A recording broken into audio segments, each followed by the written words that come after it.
East Sussex is known for its piers, castles, historical homes and gardens, seaside resorts and warm weather, by English standards. It's been a holiday resort for hundreds of years and even seen kings and queens visiting. And the tourist trade still remains one of the largest draws for the area. In history, we have seen the famous Battle of 1066, the area of which stretches from Pevensey Castle to the Abbey at Battle, and later the Redoubt Fortress in Eastbourne, which was built to keep Napoleon's forces at bay.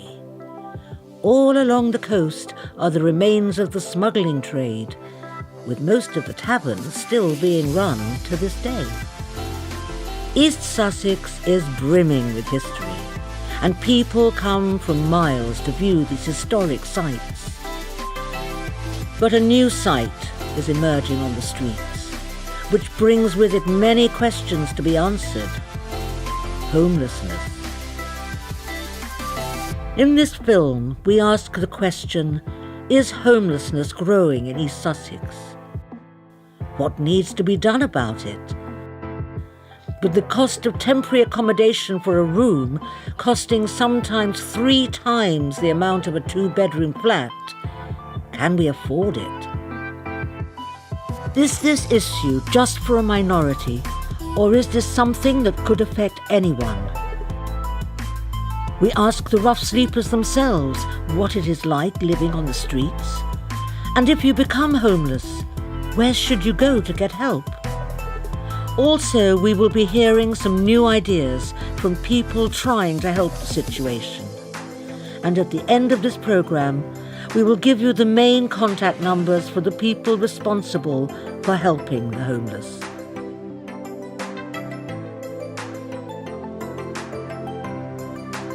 Is homelessness growing in East Sussex? It is very much so. Over the last 20 years, you've seen it year by year by year getting worse and worse. Seaside towns always have more of an impact because as the weather begins to improve, a lot of people come down actually from Midlands and the north and the rest of the country to the seaside towns. That's historically been an issue. And Eastbourne's obviously a very well-known and popular seaside town. So I can see from talking to folk around here who are homeless, who've been on the street, that probably about 90% of them are actually from outside Eastbourne. That is a challenge. It's a challenge for a town like Eastbourne because obviously we want to try and help people in that situation as much as possible.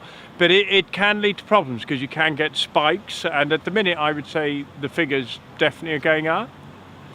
Yes, is the short answer. It's growing both visible homelessness, which is rough sleepers on the streets. For example, in Brighton, the number of rough sleepers from the estimates has increased from the November before last at 144 to this November at 178.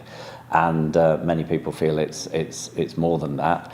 And the other category of homeless people living in emergency or temporary accommodation, who are housed but temporarily and inadequately housed, maybe just staying temporarily with family or things like that. Those numbers have increased, and in Brighton, 1 in 69 people fit into that. So that's quite a lot of people beyond the visible homeless.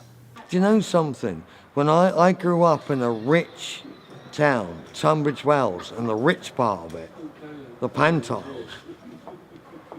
And in my childhood, I only ever met one homeless person. In 18 years, 0 to 18, I only met one homeless person. It was a guy called Lordy, and it was by choice. He was a rich guy, just chosen to be a bit eccentric.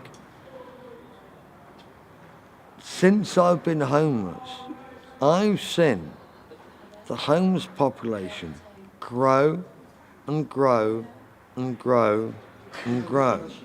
But Brighton, like I say, every doorstep's got a homeless person on it, And you're talking, that's a city, 1,000 shops, maybe more, with a homeless person on each doorstep. So, yeah, you're looking at a good 1,000, over 1,000 in Brighton. Brighton is getting, I see more and more new faces all the while. And it's people who are just the first time homeless. And there's a lot of youngsters as well. And then you get like people like in their 50s and, you know, they've had jobs. People, the problem's rising and it's nationwide.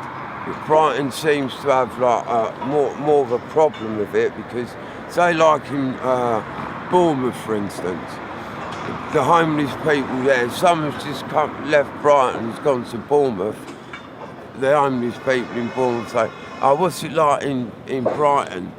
And they say, oh yeah, it's good, you get loads of food and blah, blah, blah, the police leave you alone and stuff like that. And then if them people in Bournemouth want to move somewhere, they'll come to Brighton. Do you know what I mean? Well, by all accounts, it is getting worse. I live in central Brighton and I've lived here for several years, and certainly over the last 2, 3, 4, maybe 5 years, the number of people sleeping in shop doorways or wrapped up in blankets on the pavement begging seems certainly increased considerably. My son works in a hostel, and he said it's definitely, there is far more pressure now on finding accommodation for homeless people than there was a few years ago. I think it's somebody told me the figures was something like 40% of the people who are actually on the streets in Brighton don't come from Brighton. Now, I'm not sure if this is the same in most of the seaside towns, but I think Brighton's a bit of a magnet because it's relatively close to London, and it's got a reputation for being a sort of fun place to be.